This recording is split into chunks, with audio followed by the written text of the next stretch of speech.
Welcome. Today we're undertaking an exploration of one of Canada's most enduring and profoundly tragic unsolved cases. We're going to set aside the sensationalism to conduct a really thorough analysis of the evidence and the mysteries surrounding the 2008 murder of Lindsay Buziak. This is a case that has, I think, rightfully captivated and frustrated investigators for, well, over 16 years now.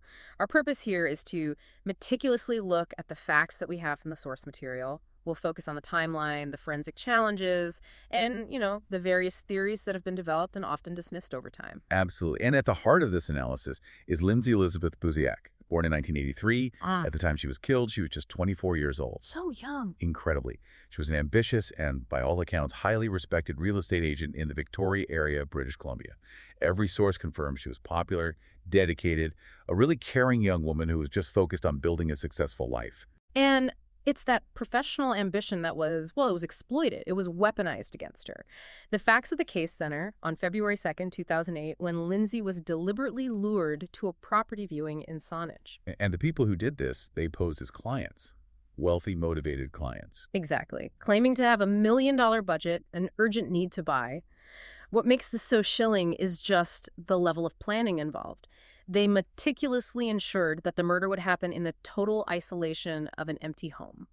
That planning is really the crux of our discussion today. We need to go beyond just the summary and really explore the details of that lure, the precision of the crime, and the subsequent almost total lack of any physical evidence. Sure. We'll explore all the information provided to grasp the timeline, the hurdles police faced, and the theories that have been raised. It's a study in contradiction, really. An act of devastating personal violence that was executed with the cold, calculated efficiency of an organized operation. Okay, let's start with that initial contact, because the execution of this crime really began weeks before the actual event. This wasn't a crime of opportunity. Not at all. It was a targeted, calculated setup. It required foresight and a lot of logistical discipline. And it was entirely specific to Lindsay.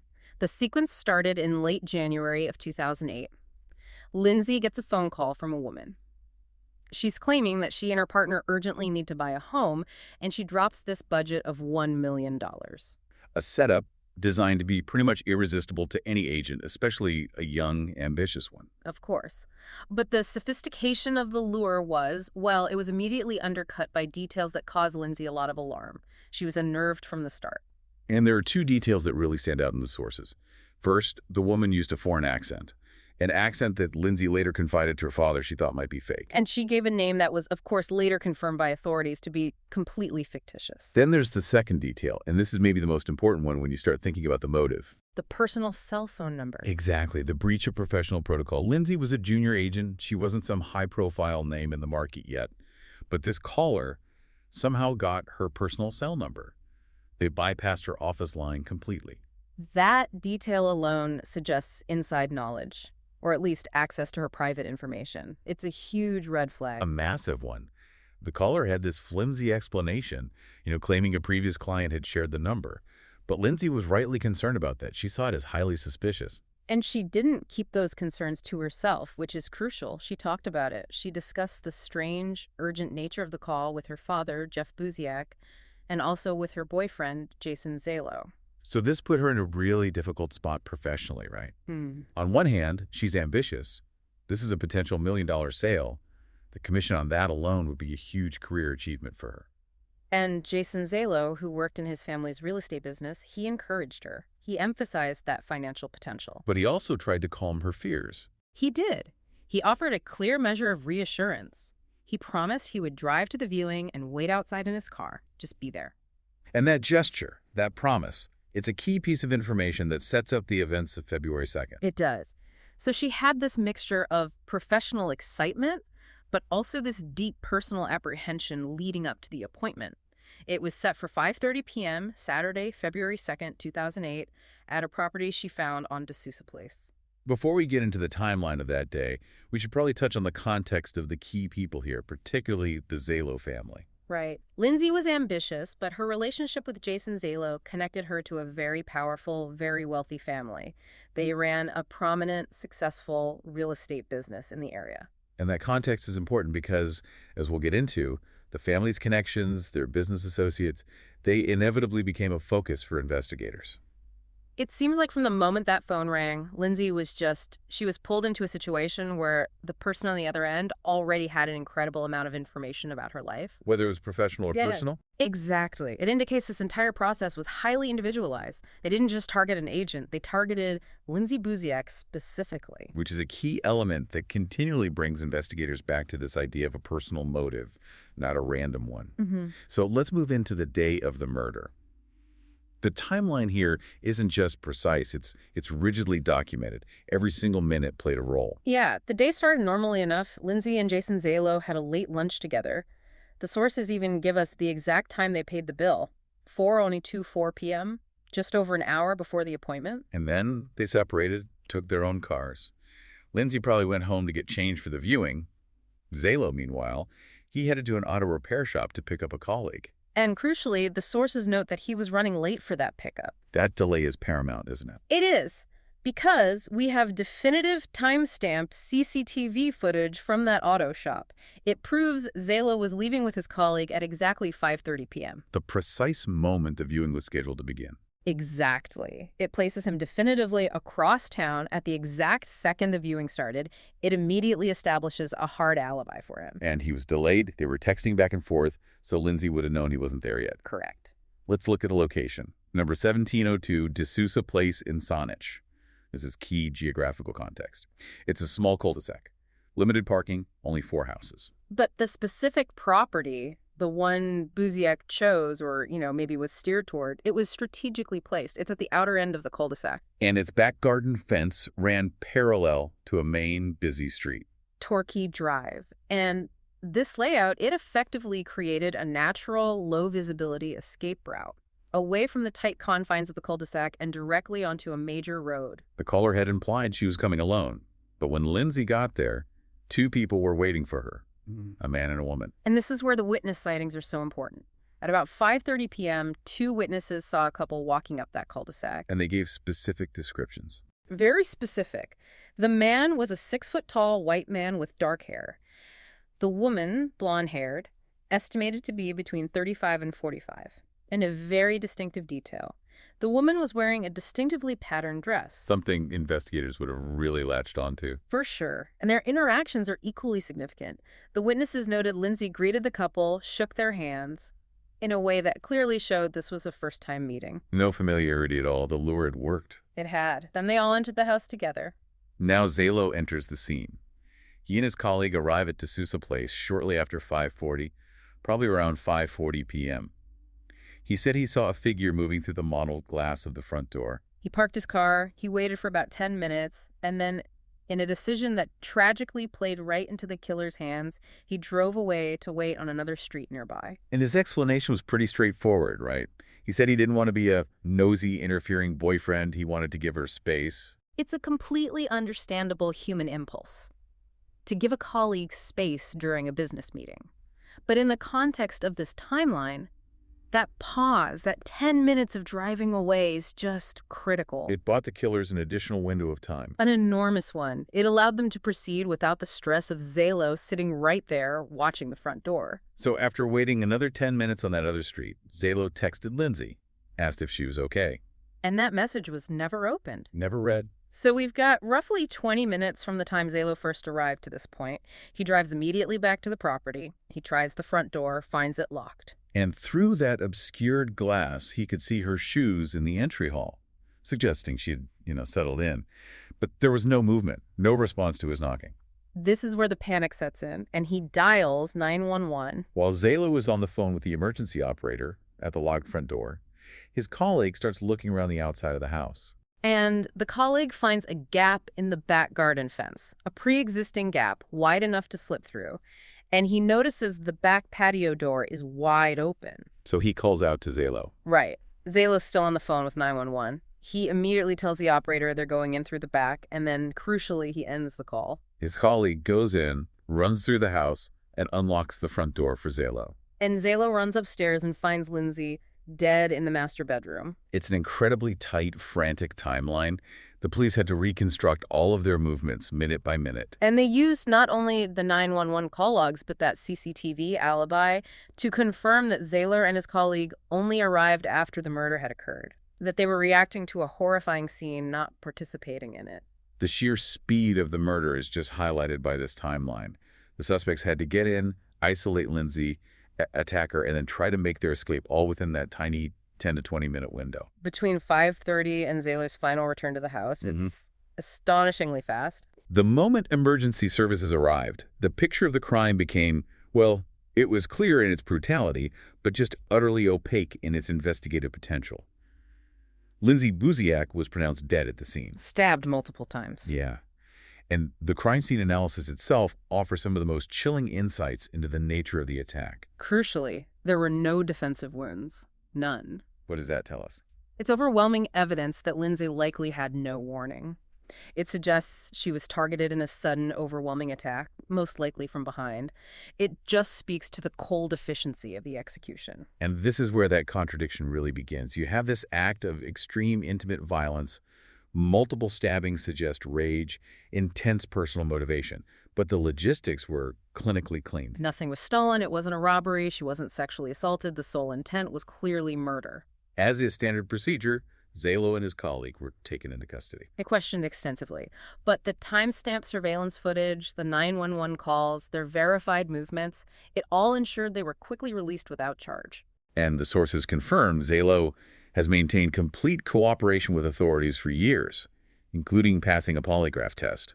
The investigation pretty quickly cemented its focus on that mysterious couple. And the mystery only deepened because of what was missing from the crime scene. The killers left behind no usable DNA, no fingerprints, virtually no physical evidence that could link back to them. That's extraordinary, especially given the brutality of the attack. In a violent, close-quarter stabbing, the probability of transferring some kind of biological material, a hair, a microscopic blood spatter, a skin cell, it's extremely high. So what does it tell you when a scene is completely sterile? It tells you they planned for it. It leads to the investigators' conclusion that the murder was well organized and executed by people who had killed before. It doesn't necessarily mean they were professional hitmen, but it suggests they were highly organized and took extreme precautions. Operational security. The implication is that they likely wore disposable clothing, used gloves, maybe even took steps to clean up before they left. That takes time and confidence to do that in a strange house. It speaks to the premeditation. It extended even into the execution phase.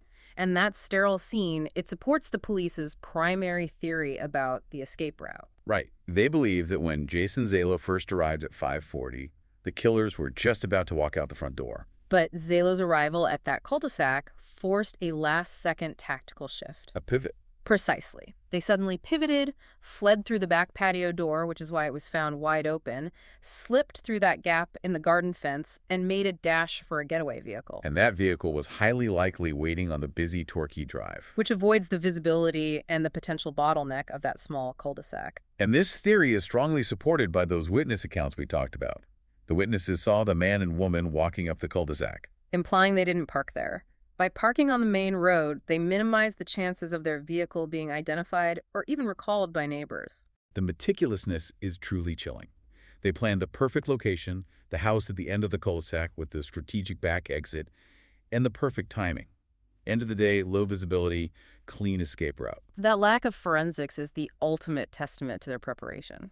So if the crime scene itself told investigators almost nothing concrete about who did this, they had to pivot entirely to the only trail that was left behind. The electronic breadcrumbs of the lure itself? The cell phone used to contact Lindsay Buziak it's arguably the single greatest piece of physical evidence in this entire investigation. And yet it yielded no direct links to the suspects. It's a frustrating piece of evidence. Let's follow this burner phone trail because it's meticulous. The phone was purchased in Vancouver several months before the murder. And the absolute key detail here is that the phone was never used, not once, for any purpose at all until that initial contact with Lindsay began in late January. So it was purchased, stored, and then activated only when the operation was ready to go.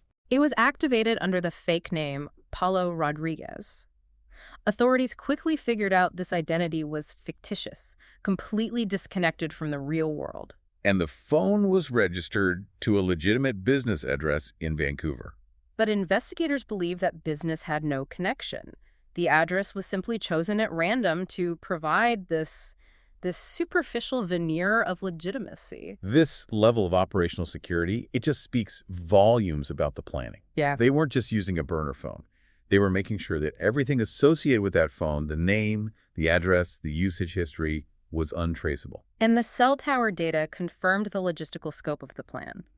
The phone was tracked traveling on the ferry from Vancouver, presumably with the suspects, the day before the murder. Which confirms they traveled specifically to Saanich for this purpose. And then immediately after the murder, the phone was deactivated. It has never pinged a tower again. So it confirms the police's firm belief that the phone existed solely for the purpose of the murder. It was a disposable tool in a highly planned operation. Designed to be used once and then destroyed, leaving no electronic trail. But that electronic trail got even more complicated in 2020. Later investigative documents were released to the public, and they revealed something new. Something previously undisclosed. Authorities were actually aware of two separate phones used by the suspects. This is where it gets really interesting and, frankly, much more concerning regarding the complexity of the plot. So, we know about the Vancouver number used to call Lindsay. What about the second phone? The second phone was used for a single, crucial purpose: to check the voicemail of the first primary phone. Wait, a second phone just to check the voicemail of the first one? Exactly. This secondary layer of communication, which itself was likely another burner, it suggests an extreme level of paranoia or maybe internal coordination. Why would they need a separate phone just to check voicemail if the man and woman were together? Yeah. If they were planning this together, they would be in direct contact, or they could just use the phone themselves. That's the analytical puzzle this new fact presents. It suggests a few possibilities. First, maybe the communication wasn't between the man and the woman, but between the killers and some kind of external handler. An unknown party organizing the operation remotely. Or second, it suggests a profound distrust or extreme security consciousness where even checking the primary lure phone's voicemail had to be compartmentalized using another disposable resource. This moves the plot from a simple two-person operation to something much more complex, a potentially hierarchical structure. It confirms the entire operation was designed to ensure that if the primary phone was ever traced, the secondary communication link would still be protected.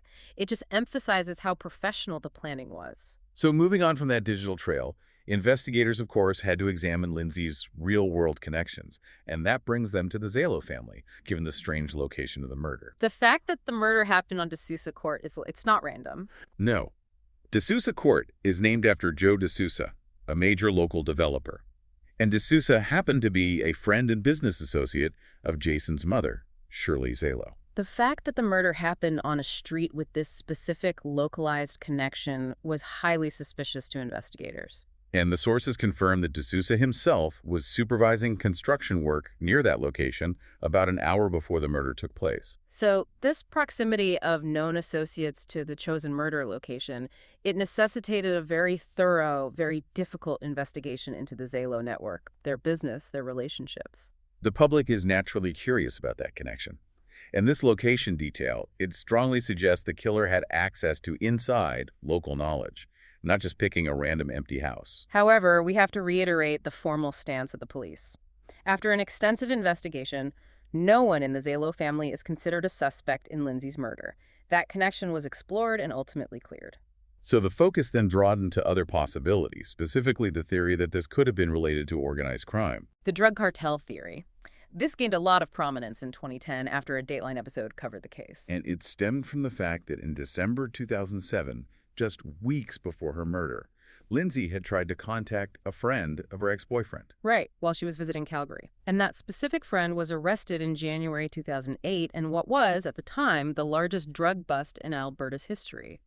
He was accused of being a major drug trafficker. So the resulting speculation was explosive. Was Lindsay somehow involved? Was she believed to be a police informant leading to a contract killing ordered by a cartel? This was a pathway investigators quickly ruled out. They conclusively determined Lindsay was not an informant. She had no known involvement in drug use or trafficking. And veteran homicide investigators, crime scene analysts, they rejected the idea that this was a clean professional hit. And this brings us back again to that conflict between the logistics and the execution. If you look at the expert opinions of Dwayne Stanton and Yolanda McClary, they both agreed the murder was, quote, brutal but too amateurish for a contracted cartel hit. Meaning what exactly? Well, a truly professional hired killer typically prioritizes efficiency, anonymity. It's a quick, clean method, often a single gunshot executed in a way that avoids unnecessary, messy violence, unless the violence itself is meant to be a deliberate message. And the multiple stab wounds didn't fit that profile. No. The frenzied nature of it suggested an intense, highly personal motive, driven by rage or desperation or some kind of intimate grudge. That doesn't align with the cold methodology of a detached, hired killer. So the police were ultimately left with this conclusion that this was a highly personal murder, planned by someone close enough to Lindsay to know her schedules, get her private number, and lure her to a perfect spot. But executed with a level of rage that betrayed the operational discipline they saw in the planning phase. Despite the focused investigation, a number of unsettling, unresolved claims have just continually hovered around this case, keeping speculation alive. One of the strangest involves a claim made by Lindsay's close friend Nikki later in 2008. Nikki claims she received a mysterious late-night phone call from an unknown number, and she recalled the female caller had a strange, unplaceable accent.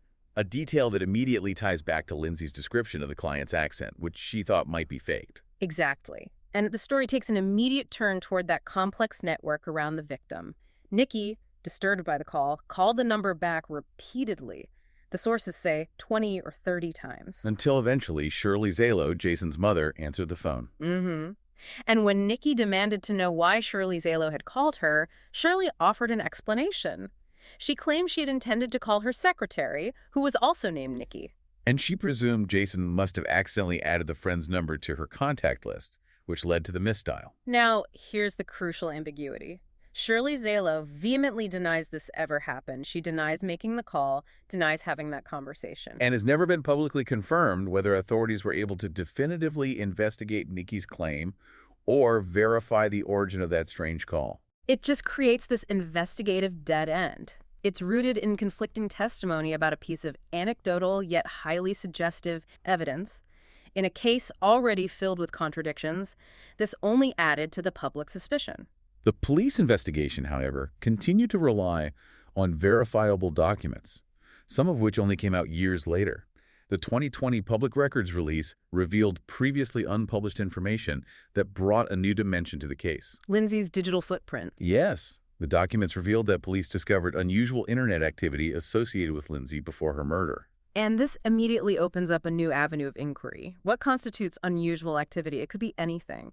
Researching properties, looking up ferry schedules, or maybe even researching the identities of people associated with her or Zalo. And what caught investigators' attention even more was that authorities initially suspected that violent criminals who were on her Facebook friends list may have played a role in the murder. That is a staggering implication. It shifts the potential motive away from professional rivalry or organized crime and into her social or online network. Did the killers leverage an online connection? Was she researching them? These are questions that demand deeper focus, even if the public details remain scant. It suggests investigators spent significant time exploring her digital periphery, not just her immediate physical environment. And all through this, the relentless efforts of Lindsay's father, Jeff Buziak, have been just instrumental in keeping this case alive. He maintains a website dedicated to his daughter's memory, seeking leads. But this public platform also led to a deeply disturbing event in 2017. In August of that year, a comment was posted on his website, a direct, chilling taunt from someone claiming responsibility. It read, "I killed Lindsay Sick and stupid cops will never prove it." Just an act of deliberate cruelty. Whether it was the actual killer or some cruel opportunist, a message like that is meant to demoralize the family and undermine public confidence. And it forces authorities to expend resources investigating a claim that may be purely malicious but simply can't be ignored. But the persistence of Jeff Buziak, who leads an annual commemorative walk every February, continues to pay dividends in keeping public and official focus on the case. And that persistence, combined with advancing technology, it seems to be generating progress. In February 2021, the Sonic Police made a significant announcement. They said advancements in DNA analysis and other forensic technology had created new leads. And furthermore, the FBI has now formally joined the investigation. The inclusion of the FBI and that reference to DNA analysis is a powerful signal. It suggests that investigators may have recovered microscopic DNA or trace evidence that was previously deemed unusable. For a case that was defined by its sterile crime scene, that development represents a massive shift. Renewed hope for resolution. It does. And as we study this particular case, it's important to place it in context with other similar tragedies. Lindsay Buziak's murder is often chillingly compared to the case of Susie Lampla. A British estate agent who disappeared in 1986 in London. She went missing during a scheduled property viewing with an unknown client. The parallel is tragic because in Lampla's case, no trace of her body was ever found, and the identity of the client who lured her remains completely unknown. These cases highlight the inherent occupational hazard faced by real estate professionals. Meeting unknown clients in isolated, unoccupied locations. Hmm. The Lamplugh led to major overhauls in safety protocols for agents. The fact that a similar meticulously planned lure and murder could occur decades later in Sonnet just underscores the continuing vulnerability within that profession. This exploration of the source material confirms that we are dealing with a highly personal murder, orchestrated with astounding logistical sophistication. The killers relied on a false identity, they used disposable resources like burner phones, and they engineered a quick, clean escape route designed to leave zero physical trace. And the central, enduring conflict of this case remains that contradiction between the organization and the brutality. On one side, you have professional, almost paranoid planning. Burner phones purchased months in advance, the use of two separate phones for coordination, the complete absence of forensics. This all speaks to advanced operational security. But that calculated planning led to an act of extreme personal violence. The multiple, frenzied stab wounds, the lack of defensive wounds. That suggests not a cold, detached killing for money, but one driven by intense, overwhelming rage. Carried out by someone who knew Lindsay well enough to access her private information and exploit her professional vulnerability. This conflict, the logistical genius meeting the intimate, brutal rage, is precisely what has made the case so notoriously difficult to crack. It suggests a perpetrator, or perpetrators, who can compartmentalize violent emotion with extraordinary operational discipline. It's a terrifying mix. And if we return to that key 2020 revelation, the knowledge that investigators were aware of two phones, including a secondary phone used solely to check the voicemail of the primary lure phone, that detail still raises profound questions. We asked what this reveals about the complexity of the relationship between the man and woman, but let's take it a step further. Okay. Given the extraordinary steps taken to minimize risk at every single point, what does this secondary layer of communication reveal about their fear? Was the need for two phones a sign of their confidence, knowing they had redundant systems? Or was it a sign of paralyzing paranoia, driven by the intense personal motive that ultimately fueled the brutal, sloppy execution of the crime itself? That is the ultimate investigative question this meticulous planning leaves for you to consider. A fascinating and deeply troubling question that continues to drive the search for answers. Thank you for joining us for this in-depth exploration of the facts surrounding this tragic case. We acknowledge the immense difficulty of this topic and the ongoing pain and determination of Lindsay's family, particularly her father, Jeff Buziak, in their long quest for justice. Thanks for listening.